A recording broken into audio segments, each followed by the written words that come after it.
வணக்கம். ஆற்காடு அங்காளம்மன் கோவிலில் பங்குனி மாத அமாவாசை ஊஞ்சல் உற்சவம் திரளான பக்தர்கள் சாமி தரிசனம். விழுப்புரம் மாவட்டம் கண்டாச்சிபுரம் வட்டம் ஆற்காடு கிராமத்தில் அமைந்துள்ள அங்காளம்மன் கோவிலில் பங்குனி மாத அமாவாசை ஊஞ்சல் உற்சவம் நடைபெற்றது.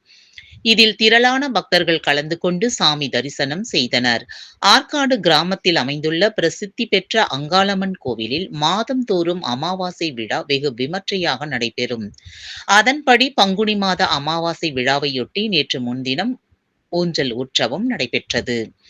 இதனை முன்னிட்டு அதிகாலையில் கோவில் நடை திறக்கப்பட்டு கருவறையில் உள்ள அம்மனுக்கும் சிவபெருமானுக்கும் பால், தயிர், சந்தனம், மஞ்சள், குங்குமம், விபூதி, இளநீர், பஞ்சமிர்தம், தேன், பன்னீர் உள்ளிட்ட பல்வேறு வகையான வாசனை திரவிய பொருட்களால் அபிஷேகம் செய்யப்பட்டு சாமிக்கு தங்க கவசம் அணிவிக்கப்பட்டது.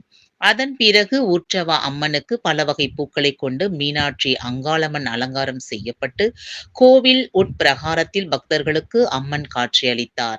அதன் பின்னர் இரவு 11 மணியளவில் உற்சவ அங்காளம்மன் பம்பை மேளதாளம் முழங்க வடக்கு வாசல் வழியாக ஊஞ்சல் மண்டபத்தில் கட்டப்பட்டிருந்த ஊஞ்சலில் எழுந்தருளினார். அதனைத் தொடர்ந்து பூசாரி வேலாயுதம் பக்தி பாடல்களை பாடினார். அப்போது அம்மன் ஊஞ்சலில் முன்னும் பின்னும் அசைந்தாடியபடி பக்தர்களுக்கு அருள் பாலித்தார். இதை கண்ட பக்தர்கள் கற்பூரம் ஏற்றி ஓம் சக்தி அங்காளம்மா, ஓம் சக்தி அங்காளம்மா என்ற பக்தி கோஷங்களை எழுப்பினர். இதையடுத்து நள்ளிரவு 12 மணியளவில் தாலாட்டு பாடல் பாடி அம்மனுக்கு அர்ச்சனை செய்து மகா தீப ஆராதனை காண்பித்தவுடன் ஊஞ்சல் உற்சவம் முடிவடைந்தது.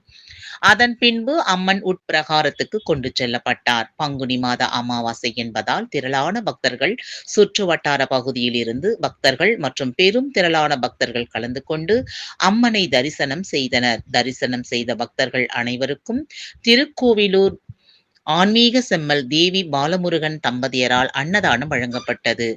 அமாவாசை ஊஞ்சல் விழாவிற்கான ஏற்பாடுகளை கோவில் சாமியார் ஏவிஎம் வேலாயுதம் மற்றும் கிராம பொதுமக்கள் செய்திருந்தனர். விழுப்புரம் மாவட்ட செய்தியாளர் ஆ. தண்டபாணி, மாம்பழம்பட்டு.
என்ன